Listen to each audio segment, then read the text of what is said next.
Republican party of इंडियाच्या एकजुटीसाठी प्रकाश आंबेडकर, रामदास आठवले आणि प्राध्यापक जोगेंद्र कवाडे यांनी एकत्र यावं, डॉक्टर राजेंद्र गवई यांचं आवाहन. सुधारित राष्ट्रीय पेन्शन योजनेच्या निर्णयावर पूर्ण समाधानी नसल्यानं भविष्यात आंदोलन छेडण्याचा राज्य सरकारी कर्मचारी समन्वय समितीचा इशारा.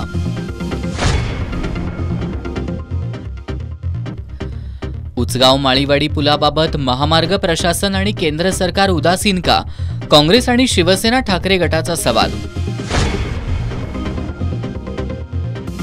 करवीर तालुक्यातील नागदेववाडीत चोरट्यांनी 5 बंद घरं फोडली. ग्रामस्थांमध्ये भीतीचं वातावरण. करवीर पोलिसांसमोर चोरट्यांचं आव्हान. आणि चांगभलच्या गजरात श्री ज्योतिबा देवाचा दुसरा खेटा भक्तिमय वातावरणात संपन्न.